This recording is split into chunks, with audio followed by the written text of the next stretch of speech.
Olá, meu nome é Walter Moura e estamos no Saber Direito Responde.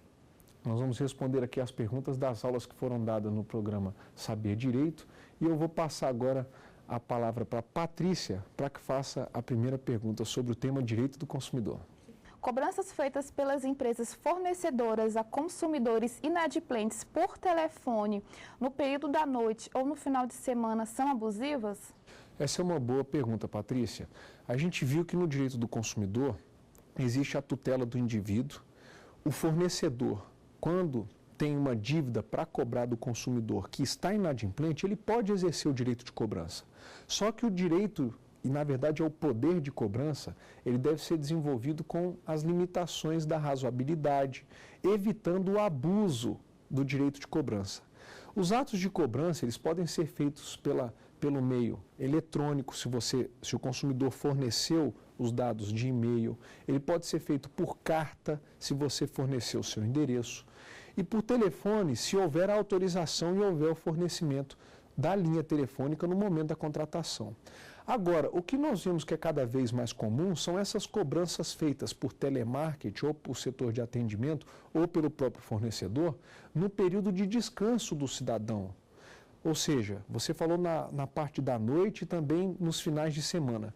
Ora, não são dias úteis, não são horários comerciais. Fora do horário comercial, esse tipo de atividade que é cada vez mais comum, ele é sim um abuso de direito. Ele viola o artigo 42 da Lei 8.078 e o consumidor, com a prova dessas ligações, com a prova dessa insistência fora do horário comercial, ele pode, em alguns casos, buscar eventual ressarcimento de danos morais.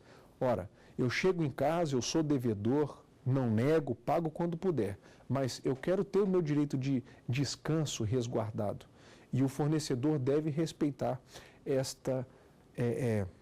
esse elemento que é da vida de cada um e que compõe, portanto, a integridade e a dignidade da pessoa humana.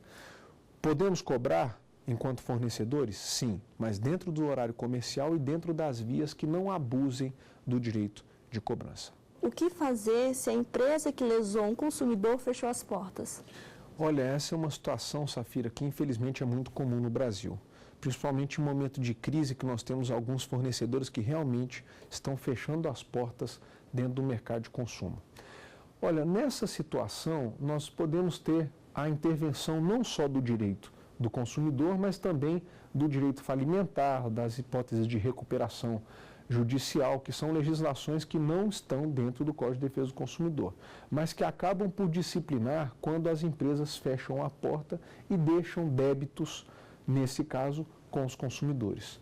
Quando as empresas fecham as portas, o que nos interessa aqui na área de direito do consumidor é exatamente a possibilidade que o Código traz de desconsideração da personalidade jurídica, ou seja, a empresa fechou a porta, mas o consumidor continua com algo a receber, pode ser uma indenização por serviço mal prestado ou com produto defeituoso, ou seja, ela teve um prejuízo, obtém uma condenação judicial transitada em julgado, mas na hora de cobrar não encontra aquela empresa em funcionamento para que ela seja citada no processo de execução, no cumprimento de sentença.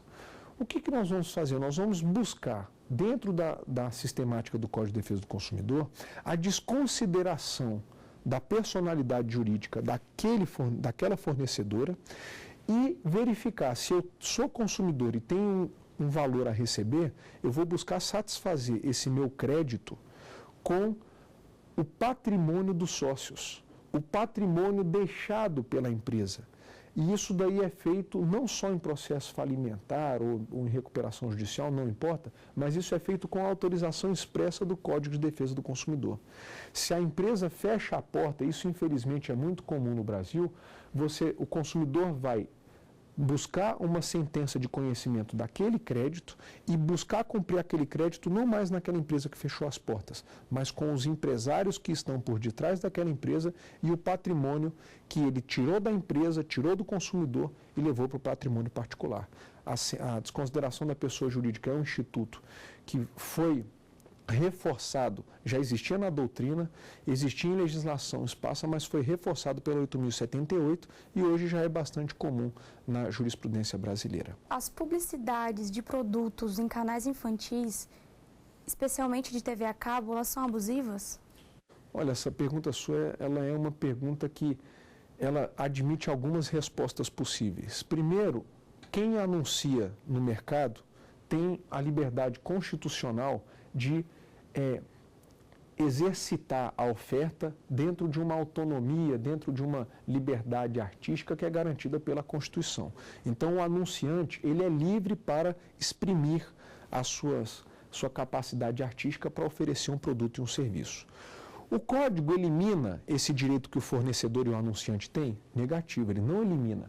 O que ele faz é limitar a possibilidade da publicidade dirigida, por exemplo, à criança, e aí eu não tenho apenas a proteção do Código de Defesa do Consumidor, mas também tenho o do ECA, do Estatuto da Criança e do Adolescente, de sorte que nós reconhecemos naquele cidadão pequeno, naquele cidadão que é o chamado super vulnerável ou hiper vulnerável, porque além dele ser consumidor para os efeitos da lei, ele não tem o mesmo discernimento que um adulto tem para selecionar o que é essencial do que é mero desejo.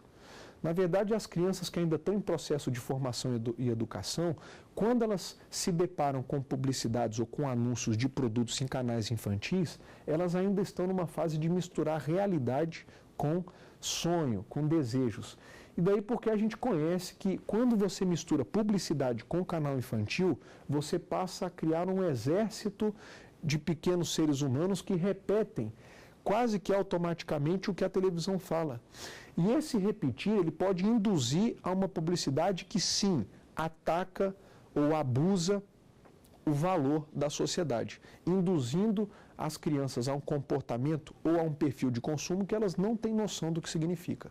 Então, de Natal em Natal, de Dia das Crianças em Dia das Crianças, o que as publicidades infantis fazem nesses canais específicos, principalmente a cabo?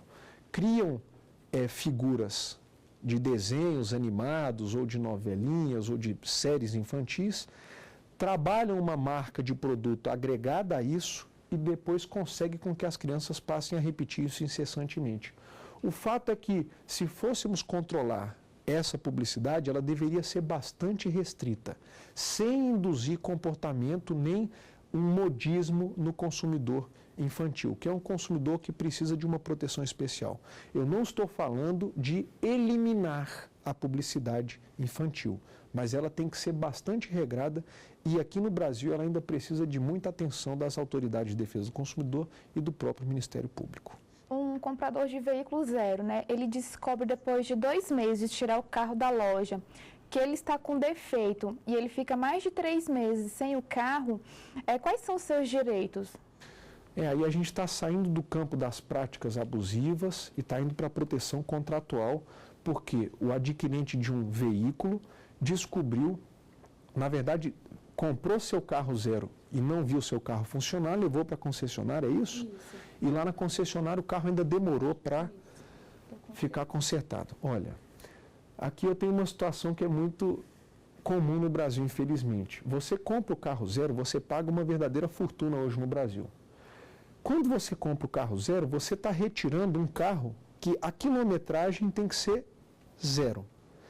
Esse veículo, muita gente fala no senso comum que a melhor marca de carro é o carro novo. Você pega o carro novo exatamente por quê, Patrícia? Porque você não quer ter problema que carro velho tem. Você quer que o carro funcione em perfeitas condições. Com 2 meses que você falou? Isso, com 2 meses. Com 2 meses de uso comum, convencional, o carro para de funcionar. Você leva para o conserto, ao invés do carro voltar muito rápido, esse carro demora 3 meses. 3 meses. Está parecendo um carro velho. O que acontece? Você tem direito pelo Código, no artigo 18, não é apenas a obter o conserto desse veículo. Você pode obter uma tríplice alternativa, e essa escolha é feita pelo consumidor exclusivamente, é o que está no artigo 18 do Código de Defesa do Consumidor. Nessas hipóteses, se esse vício for considerável e ele diminuir principalmente o valor do carro, olha, é um vício no motor, é um vício de câmbio, é um vício dessas partes mais complexas do carro que podem no futuro retirar o preço de revenda dele. Porque quem comprar o carro vai ver, poxa, esse carro já deu um problema tão grave, não vou comprá-lo. Nessas hipóteses, a alternativa que o código dá é que você pode pedir o abatimento proporcional do preço do carro, ou o seu dinheiro de volta que você pagou e devolve o carro para o agente vendedor, ou exigir a troca por um veículo novo. Isso tudo além do reparo que foi dado só em 30 dias no artigo 18 do Código de Defesa do Consumidor. Isso, infelizmente, não é a realidade brasileira. É importante que a gente observe que o que está disposto no Código não necessariamente é praticado no dia a dia do consumidor. Essas hipóteses em que o consumidor tem a perda do carro, fica sem o carro durante 3 meses e gastou tanto dinheiro para isso, ele acaba ficando sem o carro, com uma ação na justiça, e a sentença, havendo ganho ou perda, ela só vai sair 2, 3 anos depois. Sendo que o correto seria a empresa concessionária dar aquela tríplice opção que está no código, e essa tríplice opção, online, ela é apenas de 30 dias. O fornecedor deveria ter 30 dias para resolver esse problema de acordo com a lei. Se as empresas se adequassem no Brasil, elas iam dispor, por exemplo, de reposição de peças em 30 dias e não em 60. Ou 90 dias, como foi esse caso. Se uma empresa devolve o carro só em 90 dias, quer dizer que ela não tem capacidade de consertar o veículo. Ela está descumprindo o artigo 18 do Código de Defesa do Consumidor e deveria responder perante as autoridades públicas por algum tipo de sanção administrativa. Como isso não ocorre e as empresas não são multadas, essa situação, como eu disse, infelizmente é bastante comum no Brasil, e a gente continua tirando carro novo da loja, equipamento novo da loja. O equipamento estraga e você fica com prejuízo e só vai resolver isso com indenizações 2, 3 anos depois, se for buscar via judicial. Bom, então feitas essas perguntas, a gente encerra esse bloco do Saber Direito Responde, e no próximo bloco a gente volta com mais perguntas sobre direito do consumidor.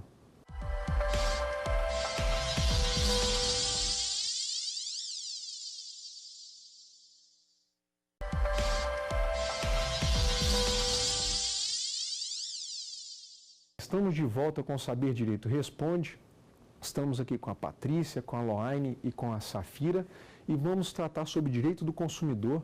Eu vou pedir para a Safira que ela faça alguma pergunta sobre o tema que nós estudamos sobre direito do consumidor.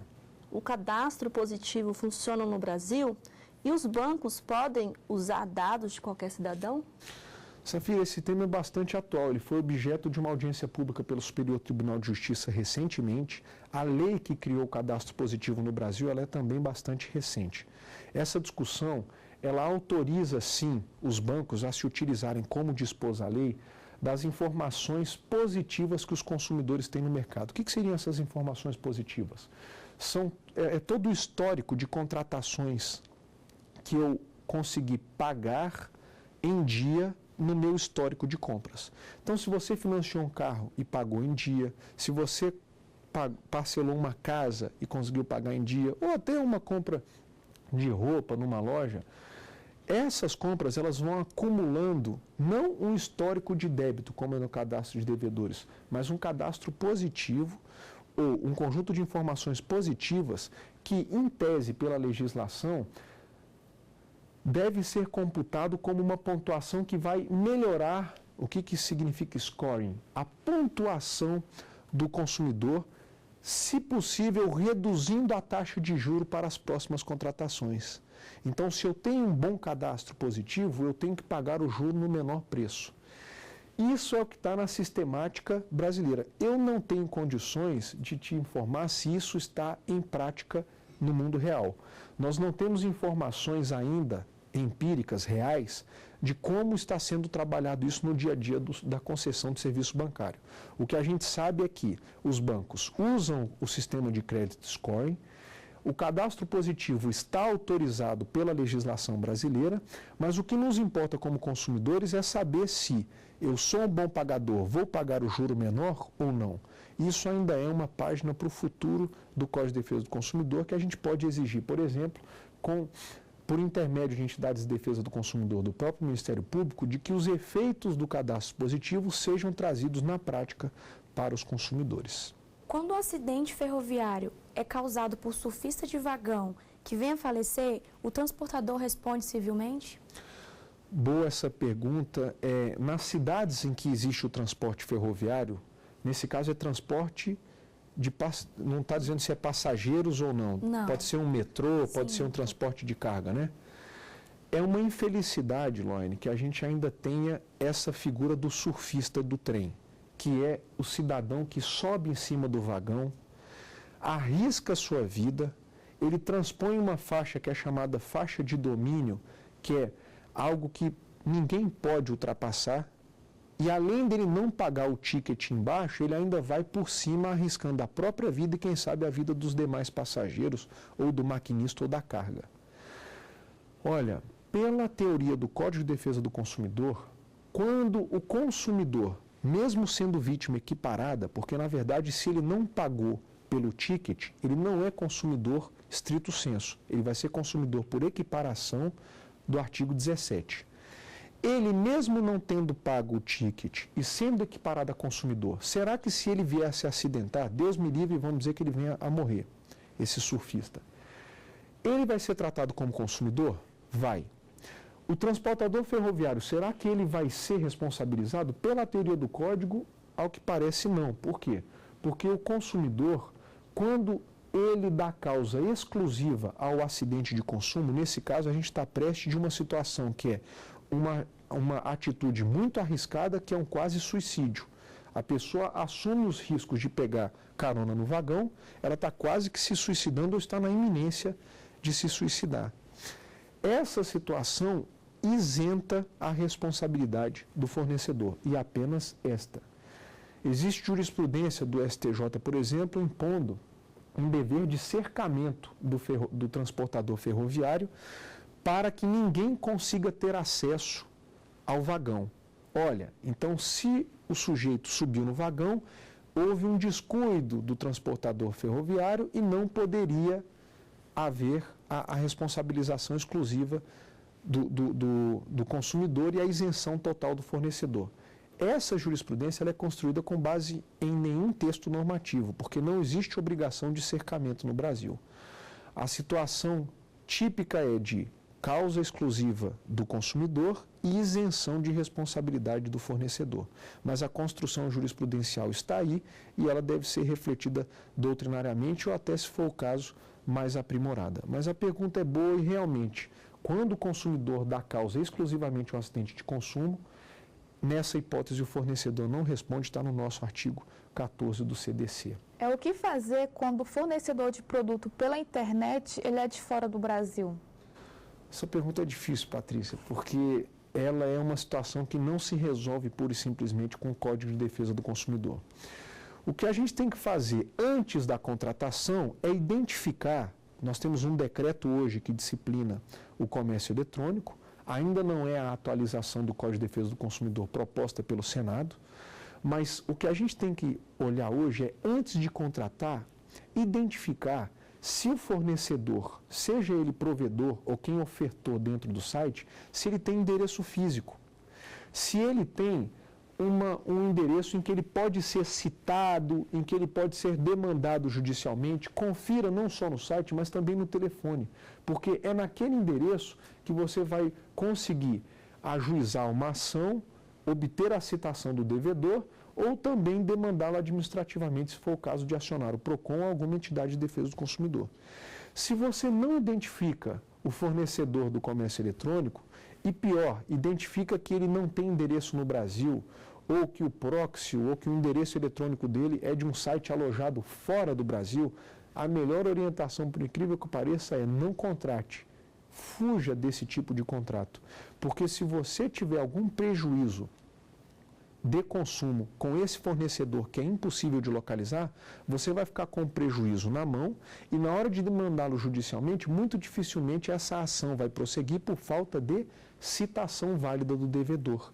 Você não vai encontrar uma pessoa nem um endereço para poder obter a citação e depois buscar o ressarcimento patrimonial. Existe a possibilidade hoje da gente denunciar esse fornecedor para autoridades policiais civil e até federal, para que eles investiguem se esse endereço é está no Brasil ou não, e se o débito for muito grande, você pode buscar sentenças aqui no Brasil para que sejam homologadas no país de origem do site, obtendo condenações aplicando a lei brasileira. Como eu te falei, a pergunta é complexa, a resposta ela também é complexa, ela envolve a aplicação do direito internacional. No Brasil existem grupos que estão trabalhando junto com o Ministério da Justiça, grupos de professores, inclusive, que estão trabalhando para que haja uma melhor regulamentação no âmbito do direito internacional e no âmbito da OEA para proteger consumidores e turistas no comércio eletrônico. É correto o entendimento que permite ao transportador aéreo limitar o valor pela indenização por extravio de bagagem? Essa pergunta tem a ver com um julgamento que está em curso no Supremo Tribunal Federal e ele diz respeito à limitação ou não da indenização devida ao consumidor de transporte aéreo quando há extravio de bagagem. Existe uma legislação internacional que é decorrente de acordos e tratados internacionais que realmente o Brasil é signatário, foi signatário na verdade, e ela autoriza o transportador aéreo a limitar a indenização ao prejuízo sofrido pelo consumidor. A questão, então, que o Supremo vai enfrentar é a comparação entre a proteção brasileira e a proteção internacional. Será que uma revoga a outra? Olha, o que nós temos no artigo 7º, parágrafo único do Código de Defesa do Consumidor, e ainda no próprio precedente do Supremo Tribunal Federal, é que legislação internacional e tratados internacionais que sejam internalizados neste país em matéria de consumidor, se ele for mais prejudicial do que a legislação vigente, prevalece a legislação mais benéfica ao consumidor. Quer dizer, então, que se esse tratado internacional ele reduz a proteção do consumidor no Brasil, ele não deve prevalecer o princípio da reparação integral do consumidor, que no caso do extravio de bagagem, só vai ser alcançado quando recomposto no processo judicial ou até administrativo, isso pode tramitar na ANAC ou pode tramitar em um PROCON, da comprovação do que efetivamente o consumidor comprou. Olha, se a gente verificar a situação de voos internacionais, pode ser que quando você compra alguns bens, esses bens têm valores altos. A limitação por conta do que se propõe nesses tratados internacionais, ela pode impor ao consumidor um prejuízo muito grande.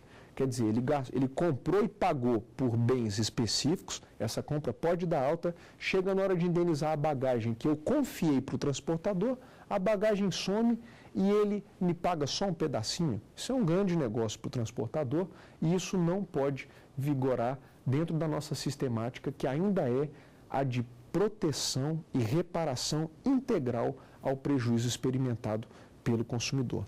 Então, a prevalecer a reparação integral, a proteção ao consumidor está mantida. Se o Supremo flexibilizar, ele vai estar abrindo um leque muito ruim para a proteção ao consumidor, que é a de internalização de normas piores para os brasileiros do que a gente já possui. Como proceder se dois PROCONs, um estadual e um municipal, autuam o mesmo fornecedor pela mesma infração? Bom, essa pergunta ela tem a ver com a organização do poder público enquanto órgão ou órgãos que vão promover a defesa do consumidor na forma da lei. Isso é um problema de conflito de competência administrativa. Você tem dois órgãos com a mesma competência que vão atuar ao mesmo tempo para o mesmo caso. Em direito administrativo, isso gera o famoso sancionatório, isso gera o famoso bis in idem, que é, em bom português, você aplicar a mesma punição para o mesmo fato.